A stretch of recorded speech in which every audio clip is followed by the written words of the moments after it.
Sana sonra öyle kılgandı kellendi. Olmuyor Minas. Bir de oradan geçeceğim bu.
Gelen akla var bu sırtta koyuyor.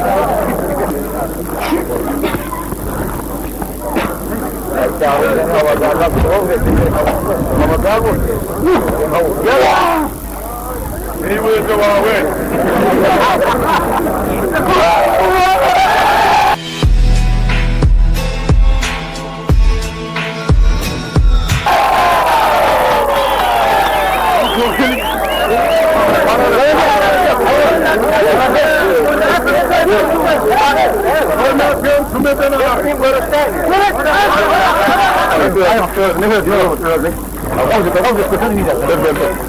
Benzin var dersi. Abi ne diyorsun bak? Ne diyorsun? Ne diyorsun? Kutlu olsun. Kapsını bırak. Böyle. Oğlum bunun dersi. Hadi berekeller. Tamam tamam Allah'ım. Hava. Anne. Yok bunu ben söylemedim. Ne diyorsun? Beyazın kini.